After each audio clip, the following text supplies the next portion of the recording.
With 10 seasons of Death Battle under our belt, I thought it prudent to go through and rank every single original track that has been put out since Season 1 to now.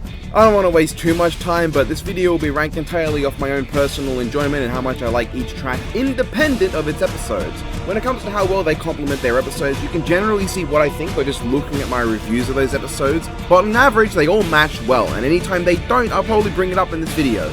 Of course, musical taste is super subjective and my opinion can wobble a bit, so if something is within 2 spots or something behind or ahead of it, there's not too big a gap. Depending on my mood, it could change. Musical taste can also depend on mood, so don't get too upset if I rank something you like low or something you don't like high. Musical taste is all subjective. This is not a competition to see who the best musician is either. That's not what this is. This is my enjoyment of songs. This is not a Brandon Yates versus Theirwolf Media, who's better, blah blah blah. But before that, let's sing about the sponsor of today's video.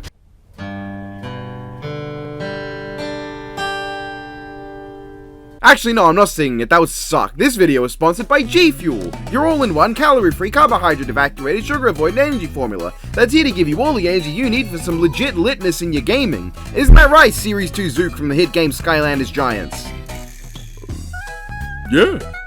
With over 50 flavors and available in tubs and or cans, it's just what you need to become a pro gamer like me, seen here knowing exactly how to get my old Guitar Hero guitar working.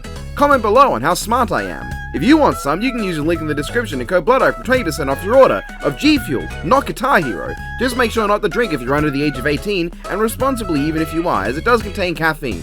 Not the guitar though, the guitar doesn't contain that. Anyway, video time.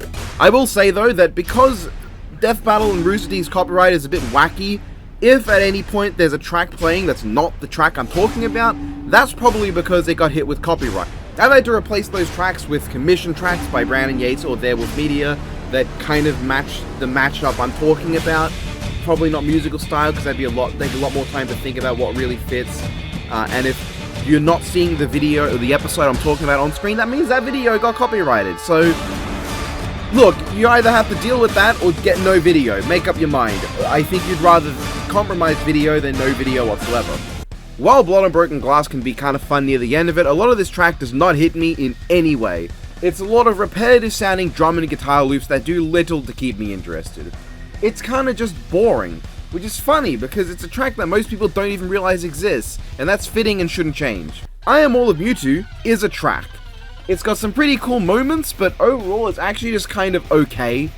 I like the direction it goes for, though it does end up coming off more like just a mashup of various other songs and has no identity. I think it was going for something neat and had some ideas in its head, unlike the episode it covers for, but it's not that interesting, and I think Brandon has done way better in this style since. When you first hear Battle at Zook's Zoo, you probably think it sounds pretty neat, but then halfway through you kind of realize it just keeps repeating, and then it hits you that the track in its entirety is basically just one neat riff that plays over and over and over and over and over again, which when you think about it kind of fits Batman's role in Death Battle pretty perfectly.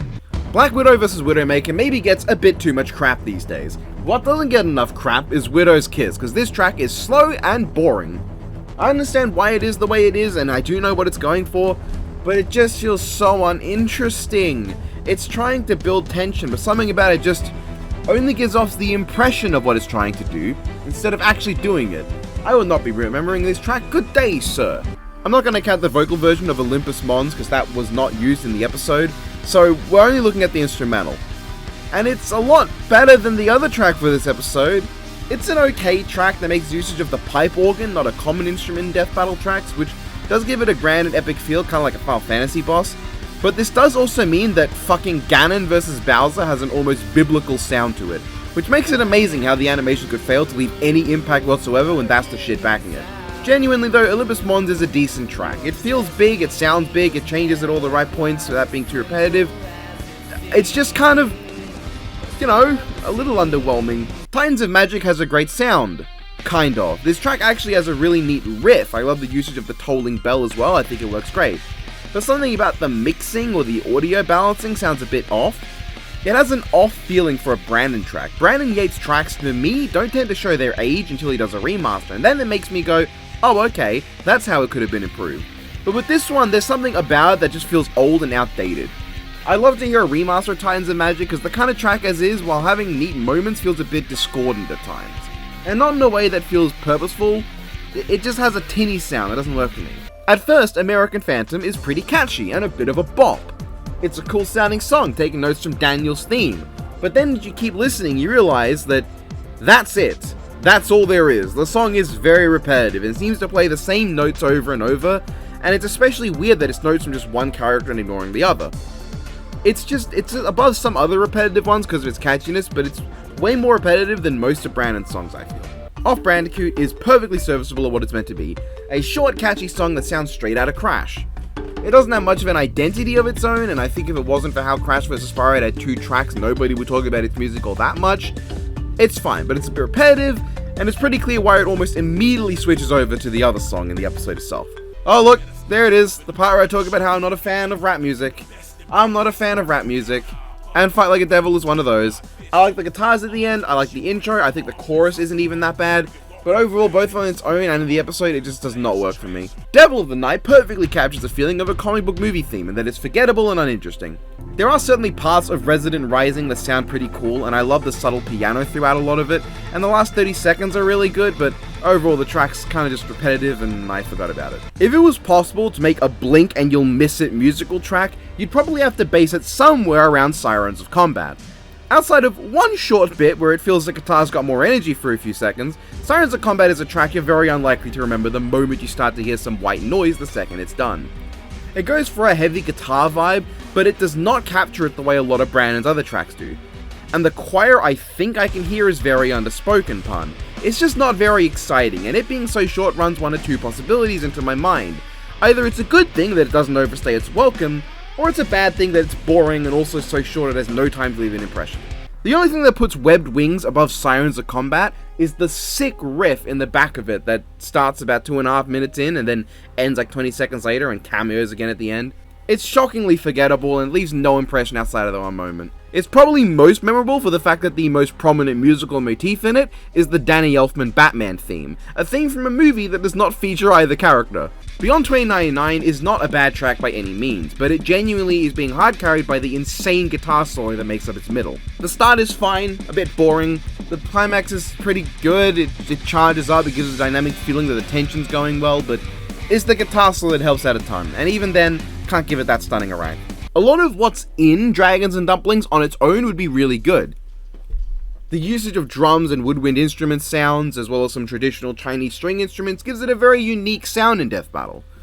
However, it's very disjointed, and it all doesn't quite work together to produce a solid track. It's just not cohesive, it bounces all over the place and not in a way that sounds like an actual Chinese performance, which if you don't know, can sometimes be all over the place, just not in this way. There's odd pauses where there's no music, on its own it's not good.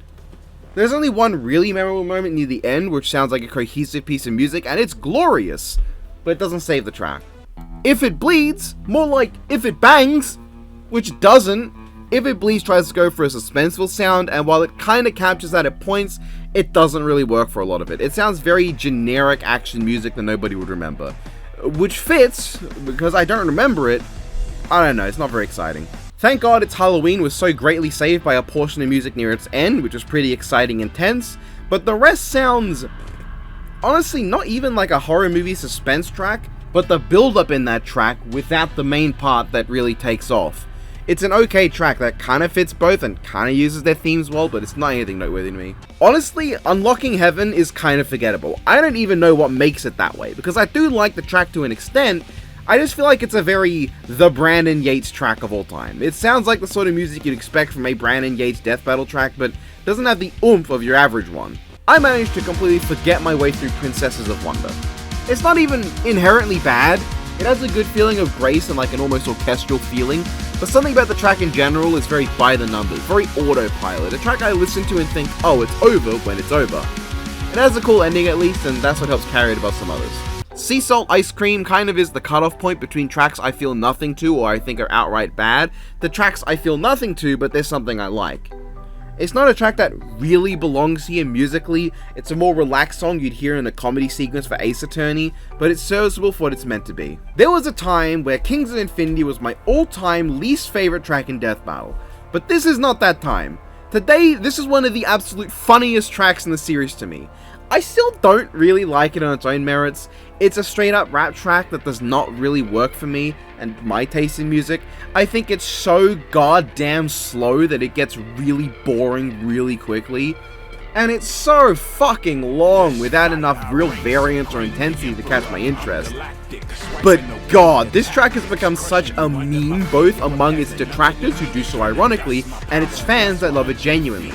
It's one of the few kind of wholesome gags in the community that I think both remains funny and on both sides tends to be in good spirits. People don't tend to get super antagonistic over this song or most death battle tracks, so when people make light-hearted jokes towards it, there's also not really a group that tends to be overly defensive, and nobody overly antagonistic to those who are defenders. It's just two groups with disagreements who manage to agree this one time that this track, good or bad, is really funny and really memorable. And being memorable is what puts Kings of Infinity above so many other tracks. It's not a track I only remember for being the rap one, like Fight Like a Devil, or a track I remember as the one that got a remaster I don't care about, like Unlocking Heaven, or the one with a cool climax like Beyond 2099. It's a straight up memorable track for many reasons, both ironic and unironic, and that's enough to push it way higher than I think a lot of people who knew me thought it would be. Battle for the Apex of Doom gets some funny points, because for some reason, both of Dr. Doom's episodes have become to me mediocre episodes that I consider absolutely fucking hilarious for no reason whatsoever. Unlike Kings of Infinity, however, I actually really like one small part of this track within its second minute that goes all techno and kind of crazy. But that said, most of it's kind of just droning, serious, boring, repetitive tone. I can't be bothered remembering it. It's not generally as common for Brandon Yates tracks to be held back by having to conform to the battle in the same way as Werewolf, but Appetite for Greed is one of the ones that falls into that trapping. And in that regard, I think it's just kind of let down by its pacing. The main beat and usage of trumpets is fun, gives that silly laid-back vibe I like, but the track is constantly broken up with pauses that don't feel like they're meant to be there, and it just doesn't work. Few tracks get as hurt by having to fit around the episode the way Suit Yourself does. Now, I don't mind a lot of this track on its own. The Akadaka style's cool and I like the vocals. Lyrics are a bit cramped and odd at points, but whatever. But with the amount of just like odd pauses, the long empty start, it just feels broken up and unnatural in a very disjointed way. I can't get into it. The start of Goodbye Chimichanga is really solid. It's a fun and goofy jazz track fitting the mask and fitting meme pool to some extent. But as expected for this episode, the track falls short because of how it has to contort around the animation. Now, it definitely does this with more grace than Appetite for Greed or Dragons and Dumplings, but it's still noticeable how it will just randomly change in a way that doesn't fit at all, especially when it reaches the climax. It just doesn't sound like it was ever intended to be listened to on its own, which it probably wasn't. Ocean Men is unsurprisingly a lot like Goodbye Chimichanga. It's a goofy, silly, cartoony sounding track that fits the goofiness of the episode, but it feels a bit disjointed on its own. Not as much as Goodbye Chimichanga, I'd say it's on the higher end of tracks with this problem. It sounds triumphantly great when it needs to and goofily silly as well, but as a track on its own, it's just kinda there. I surprisingly never really clocked into how good Turtle and Toad is, but part of that is because it falls into the problem that I've mentioned a few times now. It is very much warped around the episode's animation, and as a result, it's one of the ones that has a bit of awkward pacing and odd pauses for the sake of the fight. They make the track overall less of a joy to listen to, but the very Part 1 Naruto and early era Dragon Ball style music kinda blends really well for a simultaneously laid back yet intense song that I think captures the same energy that makes the fight so unique to me amongst episodes of the series, with none of the insane bombacity or ridiculous scale reached in Z and Shippuden, but sticking to that all technique based earlier era where things were more about strategy, martial arts skill over magical life force death farts. I love to hear a track in this style that's allowed to be its own thing without weird dips and changes throughout that finagle with the flow. Lost Ice Storms is such a weird case to me. I really like the instrumental parts around the start, very almost Gaelic in sound, and that's pretty neat, but the actual track itself has some weirdness to it. I feel like the lyrics just don't feel right, they almost seem to not fit. Brandon especially, which I'm willing to bet is just because I'm so used to his voice that when it sounds like it doesn't fit, it stands out more. Miriani's I think sounds a lot more fitting to the flow of the song, but her parts also have some fade in and fade out that kind of affect it. It almost sounds like that was meant to blend into the song while Brandon's weren't. I just don't know why, they feel out of place. He sounds fine when he goes all guttural, but the normal lyrics are off. Not to mention the lyrics don't really fit Grey very well, honestly. It's a strange track, but it's honestly carried by the fact that the instrumental is really good. I really like the instrumental to Lost Ice Storms, and I love to hear an instrumental on its own, but I guess that also wouldn't sound right anyway. KO Computer has a good riff, and I love some electric guitar focus, but it's a bit repetitive. It's good, it sounds good, but it lacks variance. It's just a very been there, done that song, but it's not bad. Shredding Silver takes a while to get going, but it's overall a pretty solid instrumental, with a very fittingly classical Japanese sound to it that captures the two characters very well, and a progressively heavier tone as it goes on. It's very impressive when it gets going, but it does feel like it takes a bit to reach that point, and some of it can be a bit dull. 100% is a fine track. I think I would have been able to rank it better if it had more violin throughout it. The highlight of the track are the parts that play as Mob goes into his higher percentages, while most of it's kind of just, yeah, it's okay, it's fine, has some cool factor, but it's a pretty standard track with a few standout segments. I do not remember Stars of the Universe being this mediocre. Like, it's good, it has a few moments that go hard, unsurprisingly the ones that coincide with the transformations and climax, but I think most of it tends to be a bit unremarkable, sounding like a Saturday morning default theme that plays when some dumbass is about to do some wacky shit. The Dark Lords is a perfectly okay track that's pretty well hard carried by its gothic undertones and the organ at the start. The actual main riff of the fight I don't find super memorable, but it's fine. If it played more into the gothic style, I think it would have worked a bit better for me. Shonen Showdown is a little bit repetitive, but it goes hard, it goes crazy, and the last 30 odd seconds where it goes full Naruto style with all the chants and shit goes nuts. I don't know what to say. Love the guitar, love the riff, love the motif, but it's just that it's a bit repetitive, and I would think I could rank it higher if it wasn't. Oh yeah! It's fine. It's a perfectly okay, kind of fun, boppy rock track with not much memorable except Randy's entrance theme being played outright at one point, I don't know. Not as boring as I remember, but still just kind of bland. Spellaholic Synonymous has a neat mystical sound to it at points and some good building tension, but most of it rises to a flat nothing and is pretty unremarkable until the Estranged Fate callback near the end. Teenage Mutant Morphin Power, a name that only gets clunkier the more you say it, is a perfectly fun little chiptune track that captures the sound of the Ninja Turtles video game. But doesn't really have much to make it more memorable beyond how the start sounds like it's loading into a level and how it's a chiptune. The end sounds like a level complete, but it's a novelty of a song and a bit short. It doesn't have any problems though, so points for that. Shockingly, Red Winter is a pretty decent track on its own merits. It's not crazy exciting or anything, but I think it actually works on its own as a tension building track. It's not going to get stuck in my head or anything, but I think it works really well as a standard main movie track, which is what it is. With some neat bits of Naruto and a neat Star Wars feel overall in the attempted epicness, Force and Lightning sure is a good track. But the more you listen to it, the more it starts to feel off almost. The start's out of place and almost immediately drops the wind instrument sound. I don't know. It's a good track though. It's truly amazing how Nate Wants to Battle has done one ever track for Death Battle, and it's literally just a metal cover mix-up of the Red and Lance battle theme and the Digimon opening. While it does lose some creativity points in that regard, it sounds fucking cool. It has a sick beat, the percussion really stands out to me, it has that sound to it, you know? It sounds like a pretty damn sick metal instrumental, and the end really hypes up and feels like it's building to an awesome climax. For as simple as it is in concept, Nathan really pulled out some great work, and it continued Death Battle's trend of never missing with a single track in its early days. Really the only thing bringing it down is that it's less creative than most tracks. Wait a minute. Am I being gaslit here? I do not remember Thunder of Wonder banging like this. What the fuck is this? I don't remember anything other than the Wonder Woman DCEU theme in the episode itself. I actually think I like this track more than the episode, which isn't unheard of. I mean, that's how I feel about Brandon Yates' first track as well. But this track is actually really good. The guitar is impeccable, of course, as expected, but I don't know what it is, but the motifs used, the epic feeling, the perfectly timed drums, and so much of the track come together to make it actually really great. Since when was Thor vs. Wonder Woman's track this good? Kings of the Sea is a bit of a sleeper hit actually. Good impact, very fun, also feels pretty grand to match the kingly nature of the combatants. It's just one of the ones I have very little to say about beyond, I'm surprised it's this good, and the guitar goes crazy. Crash and Burn is pretty damn fun. And as specific as it'll sound, it sounds exactly like the sort of music that you'd see from a Canadian animated cartoon from the late 2000s to early 2010s. Something about the guitars and goofiness give it that vibe to me, and I dig it. It kind of fits perfectly alongside Off Bandicoot in terms of having these starts sound like it's continuing off of it, but it branches out into its own and feels just as intense as you'd expect from a fight where everything's on fire. For the track that introduced the Uchiha theme we're so used to from Brandon Yates' work, you'd hope Dangerous Gaze would be pretty good. And it is. It's pretty good, and that's about it honestly. It has a pretty wicked climax, and the theme that gets reused a lot is of course pretty good. But something about the track doesn't strike me as good as I think as it could be. With that in mind, it's obviously still a banger, it's not low down or anything. When it picks up, it really picks up. It just feels like it could be a lot higher. Draconic Robotics is good, but strangely doesn't have any of the heroic energy I'd expect from these two.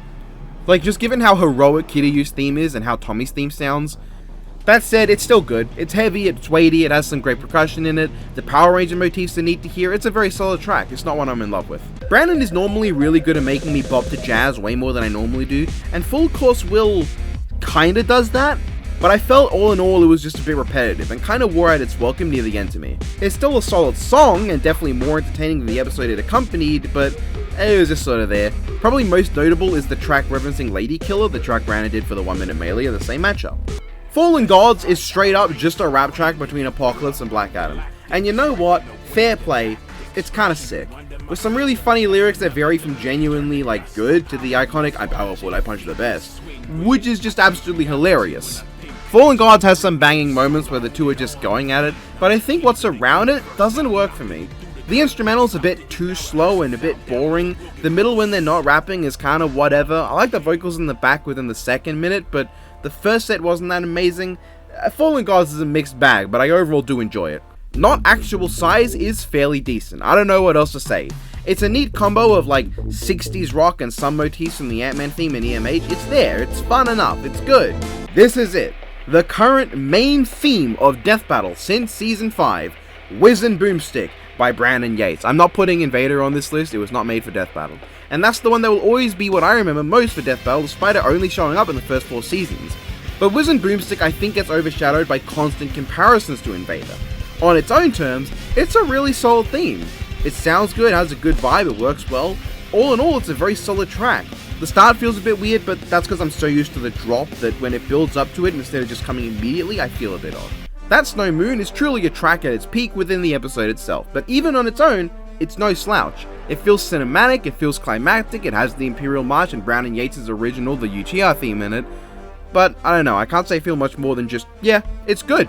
Boosterific! Days of Booster Pass may be skirting a little bit into an almost generic sound at points, but it manages just to escape that, though I'm not sure how. Something about the instruments, or maybe the chords or whatever, just manages to bring it out to having enough of that techno under vibe to become a pretty cool track in general. I like me Days of Booster Pass, and its name is absolutely top tier. I don't find Chaos Unraveled as mediocre as I once did, but I still don't see what so many seem to. Chaos Unraveled is a good track. It has some great moments with Devil's instrumental and Brandon's vocals, but something about the two together I honestly just feel didn't work nearly as well as their normal collaborations. It's still a really good track, sure. I like these vocals and the guitar go crazy. Some moments do perfectly capture the try-hard 2000s era this track feels like it's going for. I still cringe a lot at the fight like the fucking devil lyric, it's a bit too try-hard, but doesn't tank the whole track, it's still good. Boulder Dash is so good in its second half, which alone got it high enough that it beat out a lot of the other tracks with the issue it has of having to conform to the episode, but honestly it's mostly brought down by the chiptune segment, which is good on its own. I do like how it sounds, but it doesn't feel like it fits the track. It fit the fight, and I get why it's there, it's not the track's fault, but that did bring it down a bit. The actual just pure electric guitar riffing parts though, excellent stuff. Breathless Blades is a very solid track, though it's my least rated of the 3 JoJo's tracks that currently exist. It's very good, it has a great tune to it, but that manages to work in the theme to JoJo's Part 1, which is probably my favourite of them, really well. But there is kind of a weird start, and the ending does kind of come out of nowhere. The middle though, very solid, very good and very heroic sounding. Aside from the 40 seconds of build-up, of which 10 is complete silence, Frozen Fire is a pretty great track. It's maybe a little bit repetitive, using what seems like the same basic riff the whole way through, but being played in instruments like the shamisen. It gives off a unique sound. It has a neat little dip in it, and ends by picking itself up with the guitar suddenly coming in, so it has enough variety past the midway point to not be boring. Good track. The only difference between Weather the Elements and Frozen Fire in terms of quality to me is that Weather the Elements doesn't begin with 10 seconds of silence. Just like Frozen Fire, it's a banger that perfectly utilizes its source material and inspiration. Maybe it's a little less unique sounding because it feels like less focus was put on the shamanisms and the like, but it's still a very strong showing. In the best way possible that it can be said, Secret Services sounds like the theme song to an actual James Bond movie.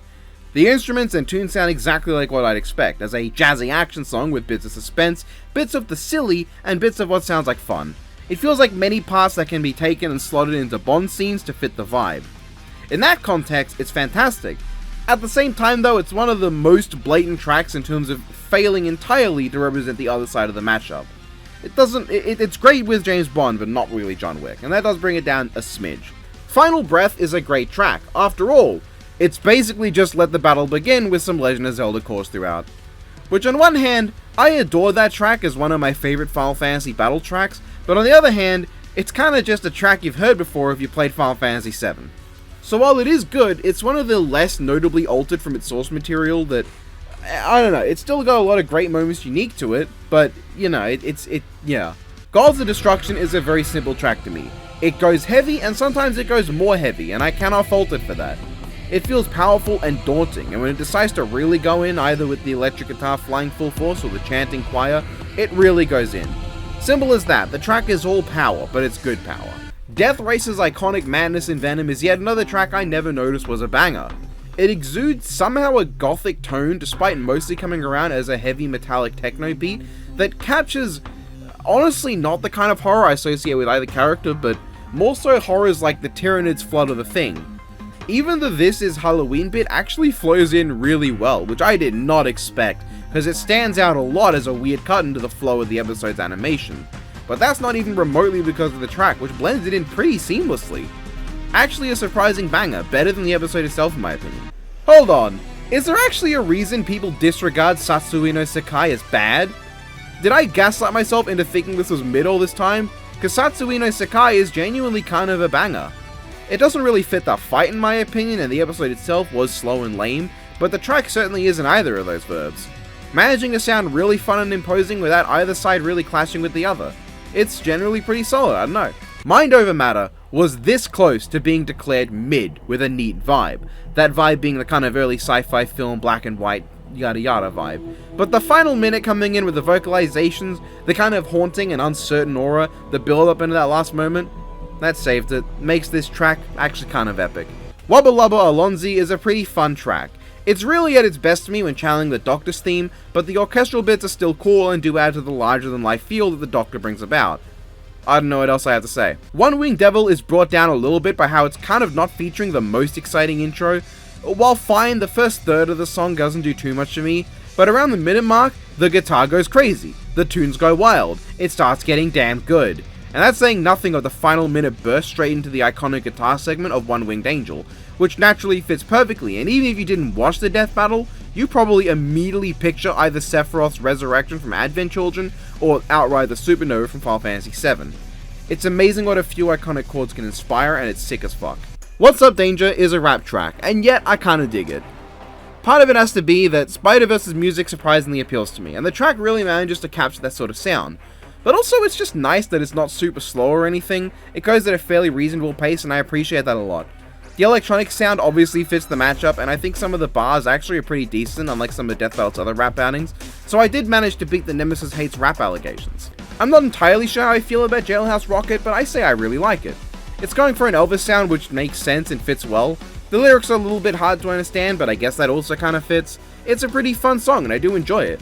I just feel like, no, something's missing, or maybe it's not hitting the right notes. Not to mention the bit where it goes all underwatery while working in the fight does not work at all in the song on its own.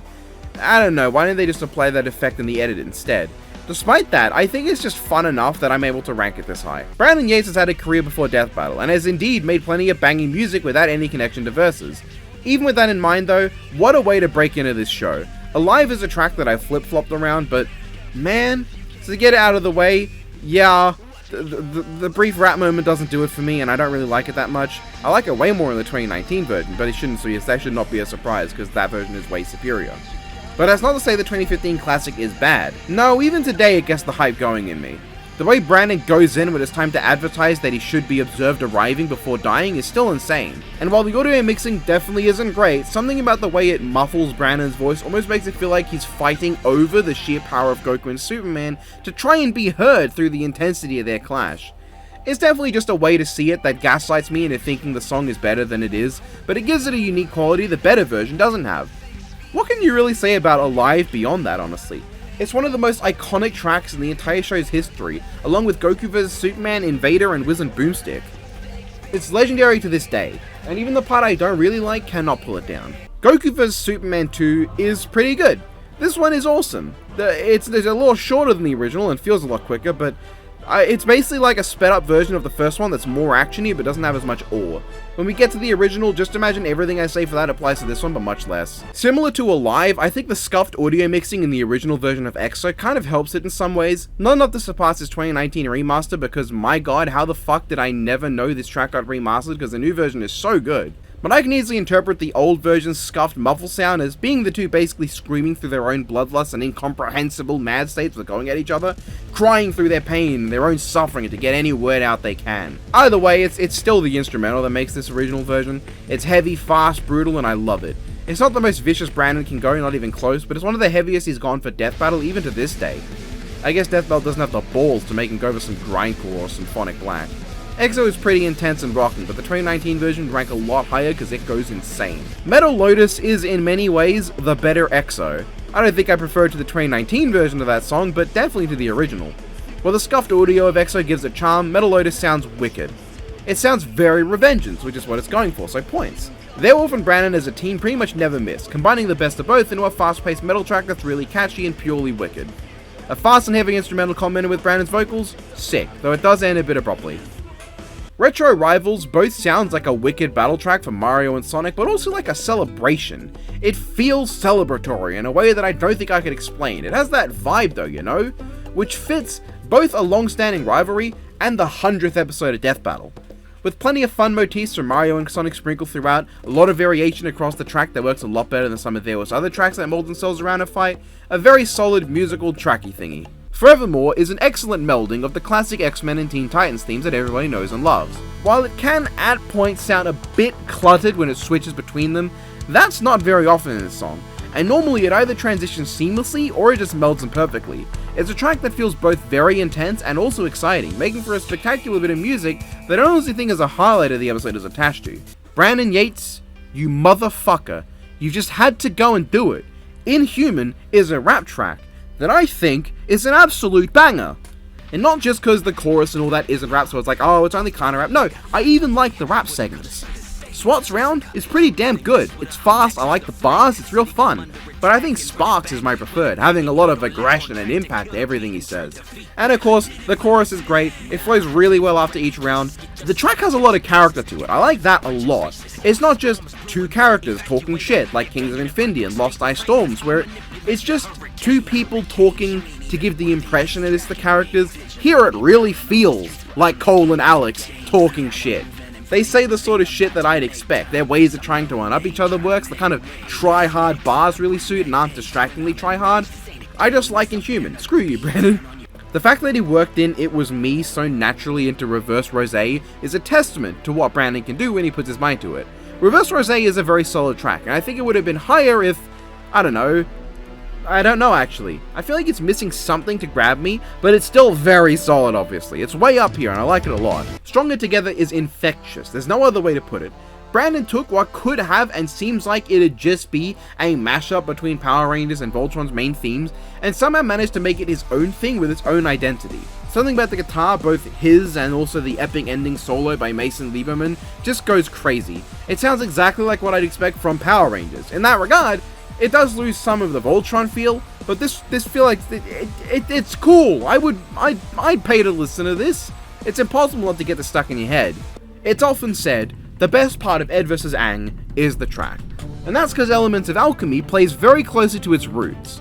It features a heavy usage of wind and string instruments to capture that iconic Atlas sound. It works super well.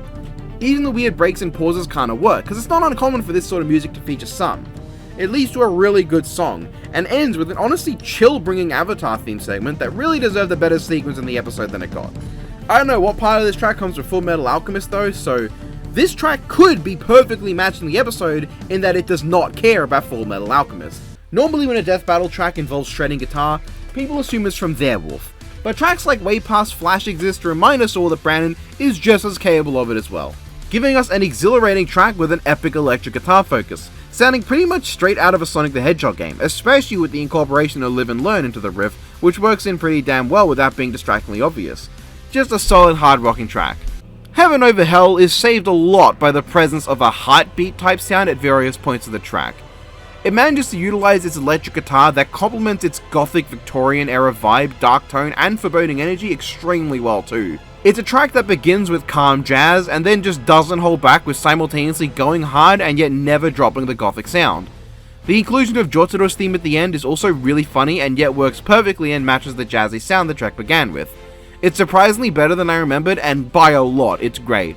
I think it's really funny how we just had Way Past Flash a moment ago, a Brandon track that sounds a lot like a Werewolf track, and then we have Hearts of Light here, a Werewolf track that sounds a lot like a Brandon track. Cinematic, orchestral, atmospheric, it captures a cinematic vibe without sounding nearly as boring as a bunch of other cinematic sounding death battle tracks. It feels magical, mystical, like it's as unknowable as the Force itself, but as inspiring as the light. It's all there, and I love that. Aaron really just brought in his wife to sing a banger with him for Death Battle. That's such a power move when done towards a community wherein every adult struggles to even be in the vicinity of a woman without saying or doing something problematic. Who Wears the Crown is a banger, with an instrumental that captures an energetic action scene and a suspenseful horror scene at the same time, and great vocals. I'm not used to hearing such vicious vocals from Werewolf tracks, but if I find more in his commission work, you won't find me complaining. Yeah, I'm gonna rank Werewolf's commission tracks too, but I want to finish up ranking Brandon's 2023 tracks first. Not important, this track's good. An Abnormal Inevitability is a really good track. It's what people remember the most from Fate vs. Strange outside of the infinite gender joke Biff made that one time. It's got a fantastic mystical vibe, mixed in really well with the guitars, with a lot of variance throughout the track while keeping that core motif going for the whole thing. It sounds all magical and shit, which is pretty based, and also has the right eeriness, I think. Not too eerie, because this isn't Swamp Thing vs. Man Thing, but enough to get across that there's something about these two that's just not right. Something is just off. And the remaster? It's even better. Aside from how much I fucking hate the name Bizar Stars when Fist of the Joestar was right there for a mashup type name, though nowadays I imagine it'd be called like Starstruck or something, Bizar Stars is shockingly perfect at what it needs to do. It feels a bit short, but that's Jotaro vs. Kenshiro for you. It's a track that sounds really cool at first, but then it hits you with a very cool variant of Jotaro's theme that sounds even better, close enough to the original, while also having its own flavor that feels very Werewolf. And then there's the ending, with Jotaro's theme being mixed in with Kenshiro's You Are Shocked, which, for as short as it is, goes fucking crazy insane. You have no idea how much I want a proper good mashup of Stardust Crusaders and Aio Torimorose. So much goes into what makes Watch Out Samurai so fucking good. Obviously, the shamisen taking the lead makes this really unique and cool from the start. It sounds like it'd fit perfectly in with most samurai media. It bounces up and down in intensity, it has a super catchy main beat, and it just overall is an earworm. In fact, the only reason it doesn't rank higher is the random pause in the middle to accommodate a joke in the episode's animation, and the ending, where it smash cuts to Jack's theme, which not only gave away the winner more than any other track in the series' history, but also feels really out of place considering how intense and serious the rest of the track is. It's still super good though. Four Fist Death Punch not only takes the techno vibes sometimes associated with Mortal Kombat and the chords and riffs from the Pokemon series' iconic soundtracks, but also sounds like it mashes them together in a song that comes straight out of Toho. Am I the only one who thinks this sounds like almost the Nightcore remix of a Toho song that never was? And I mean this in the best way possible. The song exhilarates a feeling of fun and energy. It's like a computer's interpretation of hype in musical form. It honestly feels shorter than it is, because when you're listening to this one, time just zooms on by. Four Fist Death Punch is so good. I Am All of Mewtwo, go home, because you are none of Mega Mania.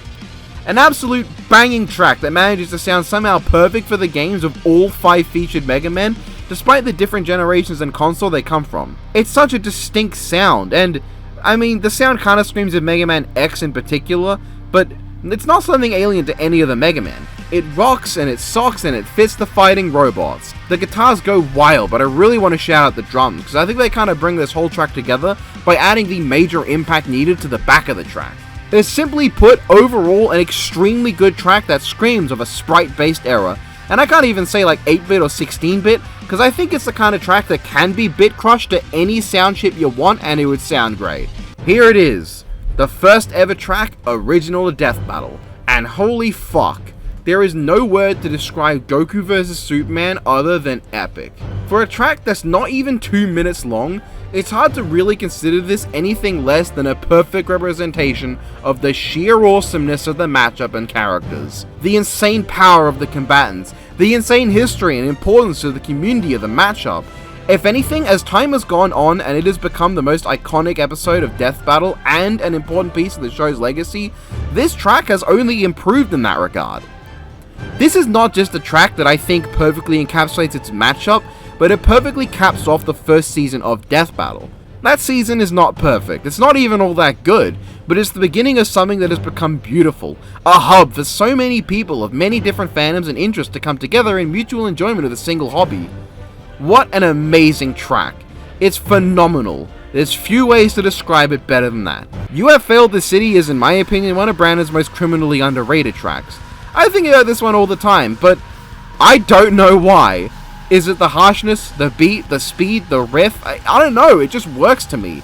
It doesn't even sound like a Death Battle track. In fact, it sounds like something you'd hear from an underground metal band that only a handful of people know, but those handful are like the most devoted fans around. I don't know, I love this track. I don't believe it as a remaster, but I would commit a cheeky little homicide to get one, because I think this could be one of the best works with some modern day improvements. It's definitely a bit too vicious for the characters involved, but at the same time I think that gives it a charm. It feels like something that's a bit much, but also fits enough that I can accept it.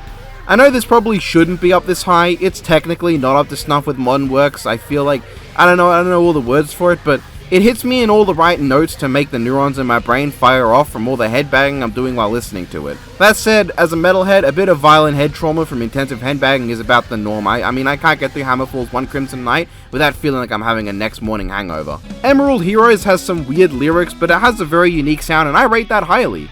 The guitar riff near the start is the highlight for me, but the whole track in general is really solid. And honestly, not what you'd expect from the characters, I think. The main riff works great, it's really solid, I have little else to say. Breaking news, local man with functional ears considers Falcon Uncaged a banger.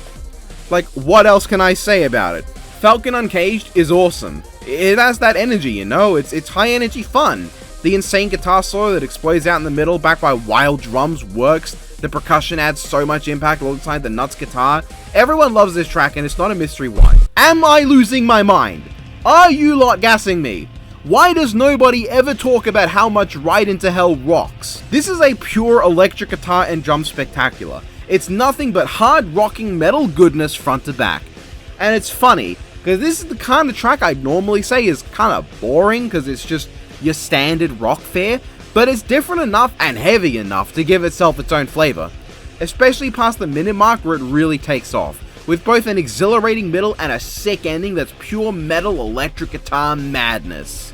Hot damn, good stuff. Ego Death is a phenomenally horrific and foreboding synth track that captures both the feeling of dread and despair embodied in Tetsuo's horrific powers, but also the cyberpunk dystopian vibes of the world of Akira. The synth notes also work remarkably well for Magneto too, matching his whole power set, if not any music I can think of for him. Don't care about the MVC3 theme, I've got enough to listen to without checking that out to cross-reference. That said, the final bit of the track when he sucks up the Big Bang is so climactic and energetic. Holy fuck, I think about it all the time. Ego Death is an amazing instrumental, great stuff through and through. I feel like I'm losing my mind putting this up here, but I'm sticking to it. Marvelous is absolutely god tier. While I think the episode is overhated but fun and enjoyable, I think Marvelous is criminally underrated and fucking excellent. It literally combines the Avengers theme from the MCU with the theme from Justice League Unlimited, all while having its own identity. Extremely fun and super heroic feeling, and the perfect amount of intensity for a track wherein one of the combatants is fucking Shazam. God damn do I love Marvelous, it rocks so hard, I adore this track. If I made a superhero character on my channel, I'd want them to have a theme song akin to Marvelous, giving that childish, heroic, fun adventure vibe. And yes, I also rate the remaster that came out a year later too. Chainex of X Heart is basically just pure guitar shredding the whole way through. And man, it's one of the best in that field. It's nothing less than nearly 3 minutes straight of hearing Theirwolf's incredible guitar skills on full display. It's long enough to not feel short, but also not so long that it wears out its welcome. It's an absolutely wicked display of guitar skill while having an electric undertone to it that matches the characters, and to my knowledge pulling inspiration from a ton of different tracks without feeling like it's pulling from more than one or two. Arguably the most underappreciated track of its season. While I am still of the opinion that Iari as a track does not have the impact and booming feel that I think would have fit the backing track for the fight we got, on its own I understand what it's going for and I think it rocks. It's very much trying to capture the sounds of Blizzard, Broly's theme from his Super film. Now, how much it succeeds at this I'm still unsure about. I think by Theirwolf's standards, the only thing that would have stopped it from feeling more like Blizzard would be his desire to make it its own thing. I can respect that. Iari is a very good track. The lyrics aren't the most amazing, but translated into Japanese you didn't fucking notice, now did you? The vocals are really good, capturing the tame underside of the characters, and the chorus is good. I think the big thing differentiating it from Blizzard is that Blizzard is a complete and utter bop with a very bouncy tone to it, while Iari does not have a bounciness. Instead, it goes for a heavier drum focus. While Blizzard builds up the percussion from a backing thing to being the main event, Iari has drums feeling the same throughout the song. I'm not here just to compare the song to Blizzard though, I just love Blizzard, and I also love Iari. I think taken separate from the fight it accompanies, it's very good. What it sacrifices in matching up to the impact of the fight, it more than makes up for in being a fantastic track in its own right. And that's what I'm judging. Godand is a little cluttered sounding at points, mostly at the start, but aside from that, there's little to say against it. It's a very good track that is quite heavy, but also quite symphonic in presentation, delivering a song that I do think is pretty excellent. But it's also the track I've listened to probably the least, given it's the latest episode I watched, so I'll have to wait a bit before I can really let it simmer on its own and get a proper opinion. Still, it's really good, and greatly captures the tragedy of each character. As one of the few people who really dislikes Carnage vs. Lucy, I still cannot be one of the fewer people who dislikes Chorus of Carnage. Because this track is amazing. Beginning to end, it perfectly combines sounding eerie and creepy with sounding intense and action-packed. The violin, I think it is, that jumps in at points really adds a lot to the horror feel, while not ever sounding boring or flat as it easily could have, but rather still sounding like a battle track. It's a perfect fusion of slow and intense with fast and impactful, that despite not really matching together, somehow manages to make an excellent track that hits on all notes. Blood Moon almost loses points because of how much I've heard Brandon tackle similar genres and excel in ways that surpass anything he's done for Death Battle, and that's because Cataclysm is such a good EP. Again, go listen to it, like I recommended in my 2023 new media review, go watch that too. Blood Moon isn't exactly the same though. While it is still a very symphonic deathcore style song, it's notable how the pacing of it is a little bit off for a standard song, which I think is a concession of having to time it to the beats of a fight instead of being allowed full freedom. That said, the guitars still have a very classic death metal sound that I love, with a very percussion sort of sound, like laying guitar chords on a drum, sort of hard to say. Brandon and Trey both have great vocals, one sounding like a man clinging to his consciousness, and one sounding like a feral beast. I think the main issue I have is the start is sort of sudden, and at some points, it does feel like the song very suddenly jumps to a part that in a normal track would have had a few seconds between. It's very hard to explain, but the problems holding it back don't stop it from being very good. Blood Gulch Bedlam is pure fun. If you could take the best vibes of Red vs. Blue and make that into an instrumental, you would have Blood Gulch Bedlam. It's fun, it's wacky, it has a lot of personality and style. It's just that simple, I don't know what to tell you. It sounds like a party in musical form, mixed in with a little bit of violence. So an Australian party in musical form. The worst part of this track is that it isn't named Purple. I hear all your criticisms, I understand all of what was said last time, I get it. Infection Perfection's vocals can sound a little scuffed, and it is a bit robotic, but fuck off, I love it anyway. This rocking sick-ass track has such a unique sound. The robotic feel is obviously perfect, and the scuffed vocals feel pretty damn fitting for the matchup. Even on its own terms, I don't mind the slightly muffled music vocals and music at all, because it works alongside with... Did I say music vocals? I don't mind the slightly muffled sound. It works across with the whole idea of an artificial intelligence breaking free of its original programming. Brandon's harsh vocals fit the viciousness of the characters and work fantastically with the instrumental to make a fantastic track for the matchup. I don't quite love it as much as I used to, but look at where it is in the video. The gap here, it's not big. All-consuming. There's something really amusing about how all-consuming is more eldritch and abstract than the actual episode itself. It feels like warped cosmic horror, like it's the track for something that makes no sense, and all you can tell about what you're looking at is that it should be feared. The track features amazing vocals that add to a song that feels overwhelming and overbearing. It's spectacular work, and one that works great as the last track that I had to listen to for the video, and hopefully I can get this out within a month of Season 11 so this video cannot be outdated too quickly. Few tracks have the sheer level of bop that Kings of Iron manages to have. It starts with a quick build-up that jumps straight into the jam. For a track that doesn't even hit 3 minutes, it manages to feel like an event. There's so much energy, there's so much in this. There's so much that makes you want to tap your toes and awkwardly sway your head left and right in a way that you know you would judge someone else for doing if you walked in on them. It has a few dips and swerves to not feel repetitive, it has a high unmatched speed, it's nothing short of pure bliss in its beat and its pace.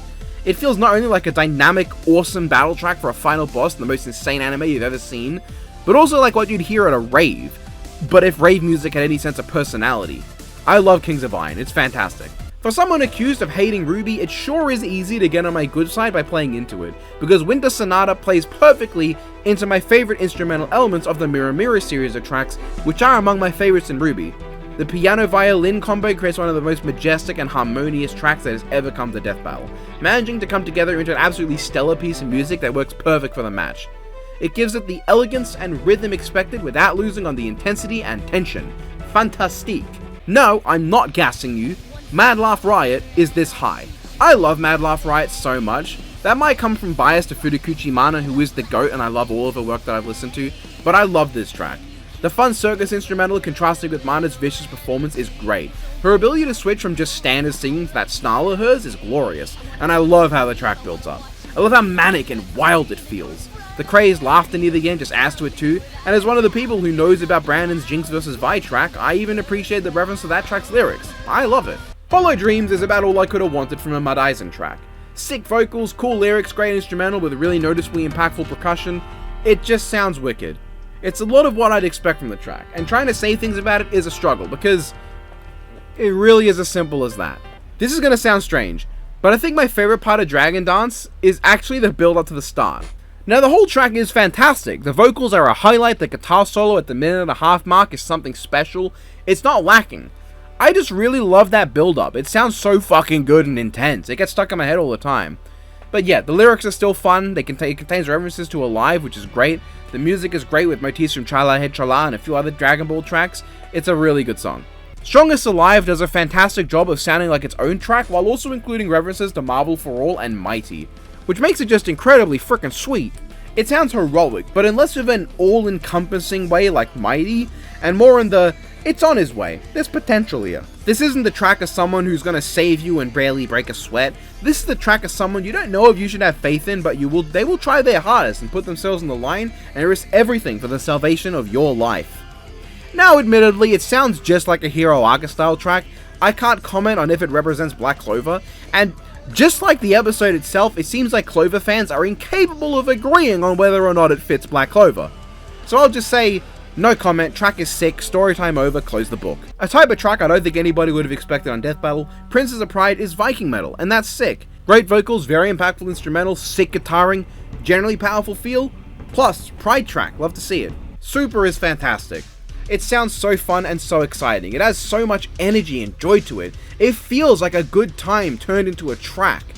With a great instrumental tune behind it that always keeps the spirits up, and lyrics that feel just fun. Putting Super's qualities into words is kind of hard, and it's just such a great track, you know? Even adding in the Watch Me Cover Live, but in a way that completely changes the feel, less serious and more fun, because this track is just fun. It's about two guys having a great time in their bout. You can't listen to Super and not have a good time. I take back what I said before, Aaron bringing in his wife for one of the most fun Death Battle tracks and one of the best episodes of the whole show, that is a power move. Forever Terror Night is a really fun track. While there's a few breaks in it to fit the episode that are slightly jarring, it's not bad enough to hold it back. That chorus does so much work, it just sounds incredible. It has bits that sound like a Scooby-Doo chase, it sounds like a horror track, it sounds like metal veering into gothic metal at points, that's just fun. That's the word for it, it's fun, like the episode itself, I don't know what else to say about it. Remember what I said about how RWBY music gets to my good side? So yeah, Thunder Shroud manages to channel both the energy of RWBY, though not Blake's track from Shadows, but more so Die, a track more associated with Neo among the community, and mixes that energy fantastically with the choirs and more ethereal sound I see people associate with Attack on Titan. The vocals are amazing, the instrumental maybe even more so. Lady Yagiko is just so good in this, one of her best performances I've heard in Brandon's works, sounding melodic and harmonic but also getting across the pain, terror and anguish of the scenario perfectly. An outstanding track alone makes me okay that Blake Mikasa exists. The only downside to Diabolical Invincible Me is the name, because the track is an undeniable banger, capturing the sound of Tom Tom pretty perfectly and maybe even being better. The track fits so well, it's very industrial, which I don't think is a common genre for Death Battle's tracks, and that works very well. It feels very heavy and impactful, but also kind of methodical and mechanical. Not really like a fight to the death song, but more like the song of someone going through the motions of putting down someone weaker and less important than him. Also, it really doesn't conform to the episode it's part of, meaning it actively just sounds like its own song. There's no indication it's part of a death battle within the music itself. Everything from the lyrics to the very heavy and banging instrumental, it works in the track. It feels viciously brutal and so methodical, as if it was bored, as if the song itself is disappointed in Homelander, looking down on him. Brandon's voice never raises beyond a certain point. It sounds flat in a good way, like it's just doing what it needs to. Nothing about John warrants putting in more effort. It's a song that barely feels the need to feel pity towards you, and that fits perfectly. There is quite possibly not a single track in all of Death Battle that feels as simultaneously awe-inspiring and terrifying as One King to Rule Them All. The chanting choir combined with the very fast violin and orchestra overall goes ham. In fact, I love to hear this performed by a full live orchestra, because it captures the sound of the most foreboding and dramatic classical music pieces perfectly, with a phenomenal sense of dread, unknowing terror, and the possibility that you as a listener are too feeble to be listening to this. The track captures that larger-than-life evil of Sauron, as well as the haunting terror of the Lich King without any mistakes. It's an absolutely perfect track, one that would fit within any actual Lord of the Rings film without any issues. Amazing, great vocalizations, some of the most intense moments of any track. Let's be honest, you can hear Hedge of Tomorrow blasting alongside any given boss from Sonic Frontiers. It's just that kind of track. Pure action, exhilaration, great vocals, heavy instrumental flowing in and out of harsh delivery, normal delivery, wicked guitars, the whole shebang. It's a track that does a great job of capturing the Sonic music sound while having its own identity. And so I do think it would fit perfectly in Frontiers, which has a lot of music like that. Even the kind of out of place bit in the final ending done for the Eternal Time Labyrinth does fit in well enough that I don't mind. It gives a sort of respite before the final bit of vocals that end off our song. Much like the fight it encompasses, this song never lets up. It's pure fun action, and what more could you want from a Sonic and Dragon Ball track? I won't do a funny and separate Slingshot with the almost identical Sting Shot. They're just going to be considered one track, because holy hell is it one hell of a track. There is an almost angelic and serene element to this song, mixed in with heavy action and exciting backing to it. It's a fantastic blend of both characters and what they bring. The grace of Carolina's skill and the brutality of the meta's everything. It makes for a hell of a song that not only perfectly matches the fight, but works amazingly on its own. The track balances out depending on who's in command and represents both characters at different points, sometimes even together. When it's about Carolina, it has this beautiful vocal element that sounds divine, but when it's about the meta, it sounds chilling and haunting. It's as if you can imagine Carolina's music might still be going on, but from the meta's perspective, he hears nothing. Nothing but the inner gnawing in the back of his mind to kill whoever is in his way. In his head, all he hears is the inaudible cry of that which brings him the desire to kill. More than that final bang into the last little bit of the chorus, it's almost like Carolina is wishing her dear friend some peace after the life he's endured.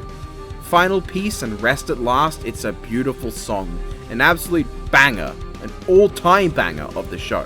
One of the least surprising placements of a song, regardless of if you know me or not, has to be placing Mighty right near the top. Mighty is a fan favorite, and for good reason. It's a perfect blend of what Brandon and Theirwolf are best at, with none of their very few weaknesses. It has a unique sound, it perfectly fits the characters, it has a ton of personality and great vocals. It has a fantastic chorus, it's as catchy as all get out. The lyrics are so full of character and are a joy to hear. The percussion is what really stood out to me for a lot of the song, but the guitar solo at the end explodes and caps it off with an intense climax that's perfect. The main little, I think it's a piano chorus that plays in the back is so catchy and memorable, I think you could play it to almost any Death Battle fan and they'd recognize what it is immediately. Something about the sort of muffled vocals at a few points also just hit, and I have no idea why. I don't know what this technique is called, if it has a name or anything. I just know that it making my ear happy, and making my brain go this is good, and it bangs. Mighty deserves every bit of praise it gets, and there's so few people who contest with this that I can already see the two contrarians in the comment section down below getting verbally folded. Arguably not a single track in Death Battle has as much raw personality as Discord and Decipher. We've had rap battles, we've had tracks where the combatants talk shit, but none feel as full of character. This techno track that combines the Gravity Falls theme with, I think, the track that was famously remixed by Living Tombstone for Discord, has a fun instrumental that sounds like a kid's horror tune, and plenty of effects that make it feel like reality is distorting. It's great. But it's the vocals that do a lot. Not only is the chorus really catchy and the reversed audio pretty funny, but even just the general lyrics of them talking shit is humorous. It's full of character and it's catchy. You've got a stupid hat could have easily been a punch the best situation. but it's pulled off with such charisma that while still being meme-worthy, it isn't because it's silly, but because it's funny. Discordant Decipher is unforgettably catchy. I've listened to it on repeat a ton before, and every time I do, I get caught up in just how fun it is. It's one of the best of the best. I said there's a possibility that no track could surpass One King to rule them all in awe and terror, and that's true, but Fireborn is the one track that surpasses it in awe, at least. A simply stunning track that feels so unbelievably epic. I mentioned in my ranking that Chosenborn kind of feels less like a standard fight and more like an ancient battle being retold throughout the ages by people long in the future after they're taken place. And a lot of that is because of this song. Fireborn truly brings about this feeling of legends, like a folk song that is passed down from generation to generation. The choir, the lyrics, the way it all flows in and out with different voices and singers, and the instrumental that I think gets underappreciated a lot is also just, this song is it! This is all I could have asked for! This feels so different to the other songs, it sounds uniquely like a mythological legend recounted in the modern day, and none can stand up to it in the realm of pure and simple awe. Yeah, Wings of Iron is number one again. Look, I can't help it! It is to me the perfect death battle track in terms of being what I want. It's supremely catchy, its lyrics go insanely hard, the vocals are flawless, the mixing spectacular, the guitar goes crazy, I can listen to it endlessly. It does what the episode itself never could, and give me that pure, unbridled joy I want from something associated with my favourite franchise of all time. In fact, across all episodes Death Battle have done with Transformers, none managed to match how much I love this track on its own. It sounds like a perfect 80s throwback. It maybe doesn't quite sound like it's right out of the 86 movie soundtrack because there are distinctive vibes like Hunger and Nothing's Gonna Stand in Our Way that is missing, but if you slowed it in, it's not like it's super out of place. I can't stop myself from headbanging at this one, it's so fucking good. A classic hard rock track that taps into my Aussie blood and love for things such as Akadaka. Start to finish, beginning to end, from the opening chords to the final stroke of that electric guitar, this song is amazing, hitting every note I could have ever wanted from an Optimus Prime track, and being absolutely stunning while doing so. It still is, and might always be, my absolute favourite death battle track. And that's the video. My throat hurts, I need water, that's all. Tell me what you think below, it's fine if you disagree, as long as you're not a dick about it. That is all, goodbye.